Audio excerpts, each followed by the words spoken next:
자, 31번부터 34번까지 지문인데 이게 이제 직선과 곡선이라는 작품인데 사실 이 작품은 연작 소설입니다. 그래서 그 앞에 있는 작품을 간단하게 설명을 드릴게요.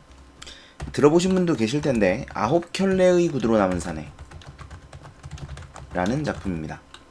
이 아홉 켤레의 구두로 남은 사내라는 작품에서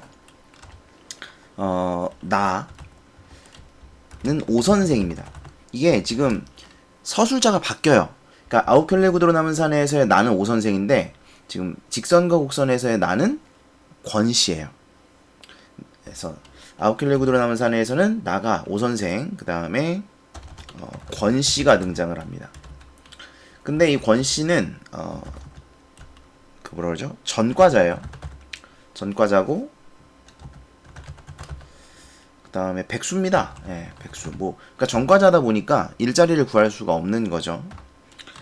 그리고 그런데 왜 전과자가 됐느냐? 부당한 정부의 요구에 저항하다가 전과자가 되었다.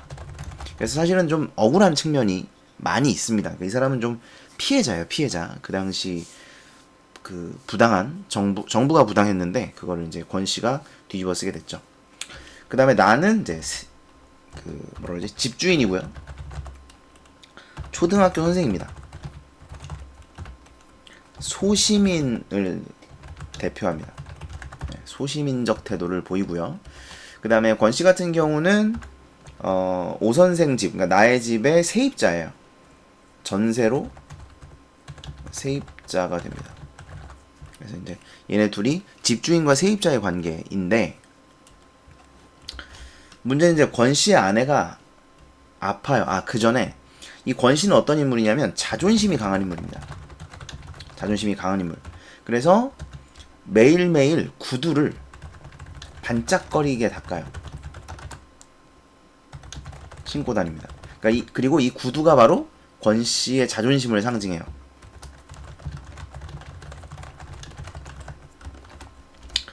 그런데 아내가 아픕니다. 그래서 아내가 이제 임신을 했는데 뭔가 잘못돼가지고 수술이 필요하게 돼요. 그래서 오 선생에게도 도움을 청하러 갔으나 오 선생이 거절합니다.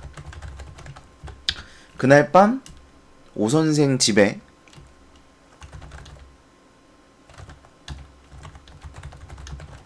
술 취한 강도가 침입하게 됩니다. 공교롭죠. 공교롭게 돈을 빌려달라고 했는데 거절을 당했는데 하필 그날 이제 강도가 들었으니까 약간 이제 의심을 좀 받겠죠. 네, 그런 상황입니다. 뭐 의심이고 자시고 간에 오 선생은 그 강도를 보자마자 권씨라는 걸 알아채요. 왜? 아니 세상에 술 먹고 강도짓 하는 사람이 어디 있습니까? 그죠? 잡히려고 작정한 거 아니면 누가 술을 먹고 강도를 해요. 그리고 이제 뭐 하는 행동들도 되게 어수룩하고 뭐 그래요. 그래서 이제 술 취한 강도가 침입했는데 그 강도가 권씨임을 알아차리고 오 선생은 은근슬쩍 당신의 정체를 알고 있다는 이제 어떤 분위기를 풍깁니다. 풍김. 그랬더니 권씨가 자존심이 상해요. 상하고 집을 나가게 됩니다. 뭐 이런 상황이에요. 그러니까 뭐가 자존심이 상할까요? 예를 들어서 너네가 만약에 정말 어떤 돈이 필요한데 그 돈이 도저히 구할 데가 없어요. 정말 필요해. 내 아내의 목숨이 달려있어요. 그 돈에. 그러면 훔치겠어요? 안 훔치겠어요? 훔치죠. 훔칠 수 있습니다. 그러니까 도저히 다른 방법이 없는데 당장 내일까지 이 돈이 필요하다. 내 아내가 죽을지도 몰라. 그러면 사람이 이 절박한 상황에서 도둑질을 할 수 있습니다. 물론 그게 정당하다는 건 아니지만 사람의 심리가 그렇다는 거죠. 근데 내가 도둑질을 했다는 것을 다른 사람이 알면 창피하겠죠. 니네도 그럴 거 아니에요. 니네가 뭘 훔쳤는데 그걸 니네 친구가 알아. 얼마나 쪽팔려요. 그래서 이제 자존심이 상하는 거죠. 그래서 집을 나가게 됩니다. 굉장히 지금 짤막하게 말씀을 드렸고요. 훨씬 이제 좀 복잡하고 긴 이야기들이 있는데, 자, 이런 이제 배경을 가지고 이 소설을 이제 보셔야 돼요. 왜냐면, 그리고 나서 이 권 씨가 돌아와요. 네, 권 씨가 돌아옵니다. 권 씨가 돌아온 후에 이야기고, 여기서의 나는 권 씨입니다. 자, 앞부분의 줄거리를 보시면, 요 나가 이제 권 씨예요. 나는 독림산업 5사장이 타고 가던 자동차에 치이고 독림산업층에서는 나에게 보상금 지급이나 취직 중 하나를 택하라는 제안을 하게 됩니다. 나는 취직을 택합니다. 아, 당연하죠. 왜냐면 이 사람은 취직하기 진짜 힘들죠. 전과자이기 때문에. 그래서 취직을 택하는데 문제는 이겁니다. 5사장의 비서는 병원에 신문기자를 대동해서 나타나 나의 동의 없이 나의 사진을 찍습니다. 자, 뭔가 이제 안 좋은 일이 일어날 것 같죠? 자, 그 결과가 훨씬 더 비참한 형태로 나타났습니다. 자, 어떤 형태로 나타났느냐? 마르지 않은 인정의 셈이라는 제목 밑에 자해상습범에 빼친 갱생의 손길. 그러니까 여기서 자해상습범이 누구예요? 권씨죠. 권씨를 가리키는 겁니다. 그러니까 지네가 실수로 사고를 내놓고 권씨를 자해상습범으로 만든 거예요. 그러니까 일부러 차로 뛰어들었다는 거죠. 그런 식으로 이제 속여서 지금 신문 기사를 쓴 겁니다. 그 다음에 자, 한마디로 그것은 허위투성이었다. 우선 권기용 씨 가명 37세인데 권기용 씨 가명 아닙니다. 본명이에요. 본명입니다. 그 다음에 가해자와 피해자를 뒤바꿔 놓은 점. 그러니까 실제 가해자는 독림산업 5사장이고 피해자가 권기용 씨인데 이걸 이제 뒤바꿔 놓은 겁니다. 그래서 멀쩡한 대낮에 불의의 교통사고를 위장해 금품을 간취할 목적으로 달리는 차에 뛰어들었다는 것. 어쩌고저쩌고. 자, 그런데 자, 5사장은 또 뭐 어쩌고저쩌고 뭐 잘난 척합니다. 끝으로 그 기사는 뭐 오만한 사장이 어쩌고저쩌고 뭐 유망한 기업이다 라고 이제 전부 다 구라를 치고 있다는 거죠.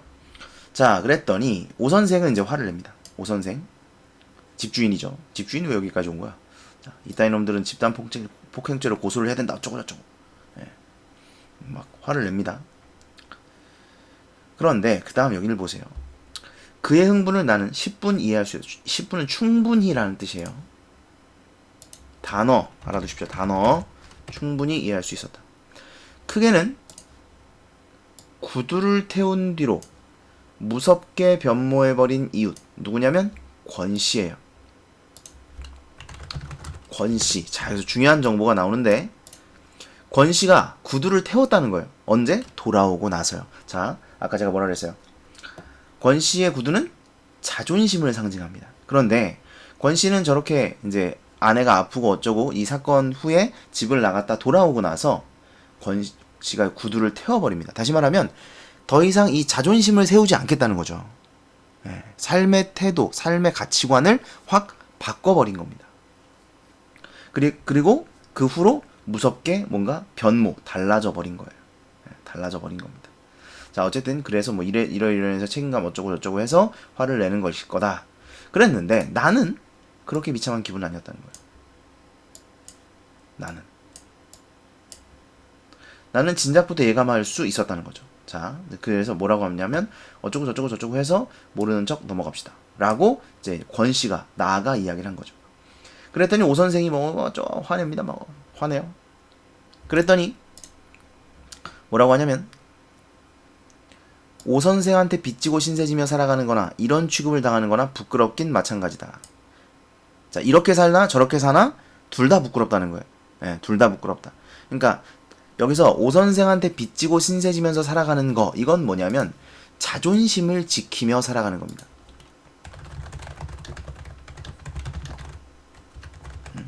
자존심을 지키면서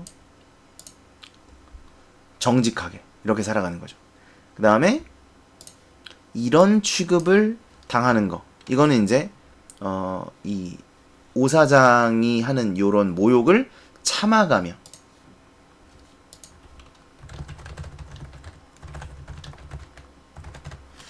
자, 이렇게 사는 것이죠. 요게 이런 취급을 당하는 겁니다. 이제 두 가지의 삶이 나타나죠. 근데 둘 다 똑같다는 겁니다. 똑같아요. 둘 다 부끄럽다는 거죠. 그래서 그러면 둘 다 부끄러운 거라면 빚이나 안 지고 살겠다는 거예요. 그래서 요 부끄러움 쪽을 택하겠다. 이런 뜻이죠. 이해되시나요? 네. 그러니까 이 사람의 가치관, 생각이 이제 완전히 달라진 겁니다. 아이고, 왜 이래. 이쪽을 택하겠다. 그리고 그 다음 나오죠.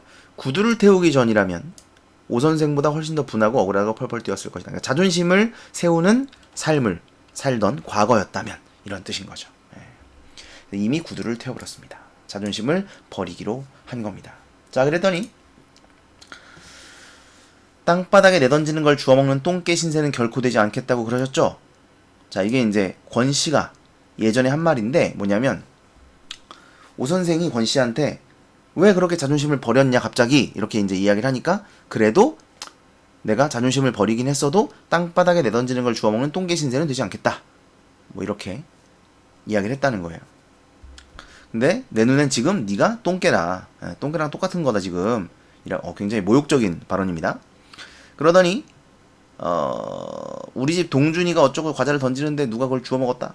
그래서 내 자식을 때렸다. 이건 이제 뭐냐면 인격을 모독했다는 거예요. 너는 저 아이의 인격을 모독했다. 그래서 내 아이를 때렸다는 겁니다. 그랬더니 이번엔 좀 권씨가 뭐라고 하냐면 그런 얘기 함부로 하지 마라. 누구를 때리고 싶다거나 누구를 때렸다는 말을 그렇게 함부로 하면 안 된다. 사람을 때리면 안 된다는 거죠. 뭐 요거는 이제 그런 얘기고 때리면 안 된다는 얘기고 그 다음에 중요한 건 이거예요. 사실 여기에 줄을 쳐야 되는데 너의 생각은 너의 경험 바탕 안에서만 출발하고 멈춘다. 이건 무슨 얘기냐면 여러분 이거 많이 하는 얘기죠. 너는 내가 아니라서 모른다는 거예요. 당신은 내가 경험한 바를 경험해 본 적이 없잖아. 그지? 넌 모르지? 그럼 아무 말 하지 마 임마. 뭐 이런 거죠. 너 이런 거 당해봤어? 아님 말하지 마. 넌 내 마음 몰라. 뭐 이런 거예요. 그래서 당신의 경험 안에서만 당신의 생각이 있지 당신은 내가 당해본 일들을 당해보지 않았지 않느냐. 이런 얘기입니다. 그래서 너 이런 거 해봤어? 이런 거 본 적 있어? 이런 경험은 있어? 자, 요런 경험. 요런 경험들이 당신은 없지 않느냐. 당신은 나의 아픔을, 나의 생각을 재단할 수 없다. 잴 수 없다. 알 수 없다. 이런 이야기입니다. 되셨나요? 그 다음 보시면 산속으로 끝까지 가봐도 길이 없으니 이제부터 되돌아 들판 쪽으로 나와보려는 것 뿐입니다. 여기서 산이 의미하는 것은 자존심을 지키는 삶이고 그쵸? 그 다음에 들판이 의미하는 것은 세상과 타협하는 삶이죠. 거짓된 삶. 그러니까 거짓된 것들과 타협하는 것입니다. 여기는 거짓된 것들과 타협하지 않는 것이죠. 자, 결국은 이 사람은 어떤 태도를 취하는 거예요? 소시민적 태도. 먹고 살기 위해서 어느 정도의 거짓은 눈 감고 이런 소시민적 태도를 취하겠다는 겁니다. 뭐 어쩔 수 없죠. 먹고 살아야 되니까요. 자, 그런데 오 선생은 더 이상 아무 말도 하지 않았다. 나는 그의 침묵이 내 얼굴에 침을 뱉는 형식이든 혀를 차는 형식이든 전혀 신경 쓰지 않기로 약정했다. 그러니까 오 선생의 생각은 별로 나한테 영향을 주지 않죠. 난 이미 이렇게 하기로 결정했으니까.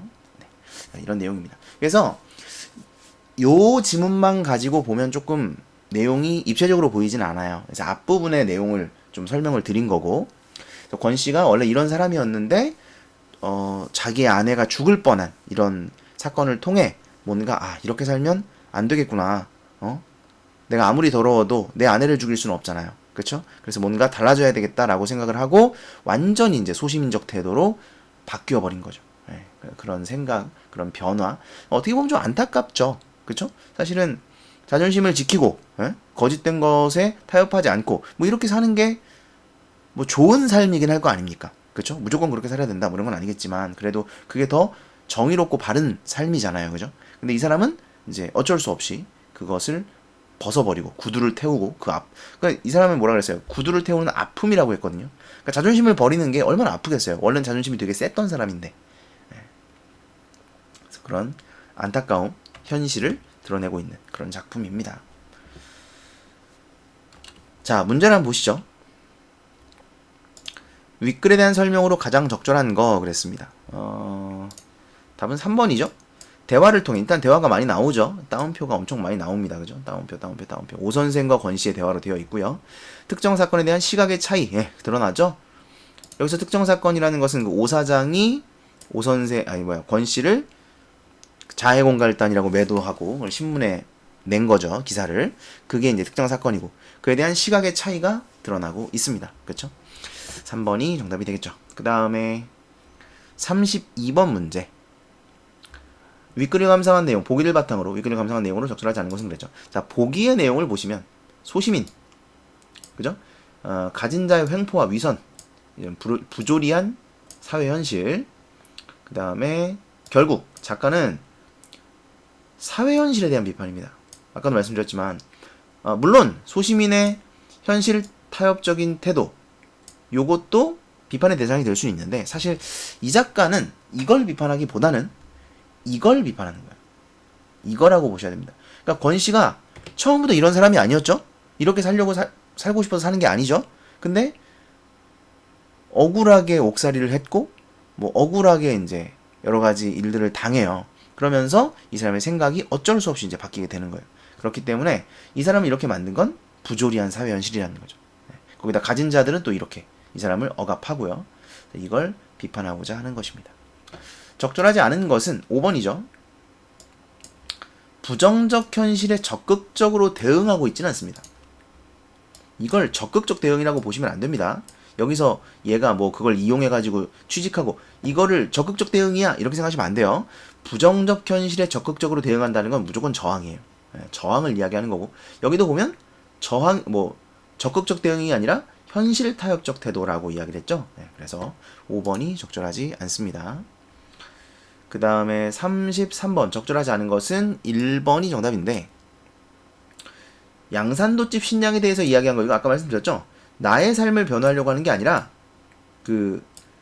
오 선생이 사람을 때린다 자기 아들을 때렸다라는 말을 되게 쉽게 하니까 그것을 이제 비판하기 위해서 신양을 언급한 것이죠. 그래서 뭐 요 신양 얘기는 살짝 주제에서는 좀 벗어나 있는 이야기입니다. 1번이 정답이 되겠어요. 그 다음에 34번 기억에서 미음에 대한 이해로 적절하지 않은 것은 그랬는데 답은 이제 4번입니다. 4번을 보면 뭐 이건 어렵지 않죠? 리을이 이게 모르는 척하고 넘어가자는 게 남의 일을 보고 넘어가자는 게 아니죠. 자기가 이제 당했는데 뭐 괜찮으니까 나한테도 이득이 있으니 그냥 넘어갑시다 이렇게 말하는 거죠. 그래서 타인의 일에 관여하기 싫어하는 뭐 이런 거 전혀 아닙니다. 그래서 뭐 이건 보자마자 아실 수 있을 거예요. 4번이 정답이죠.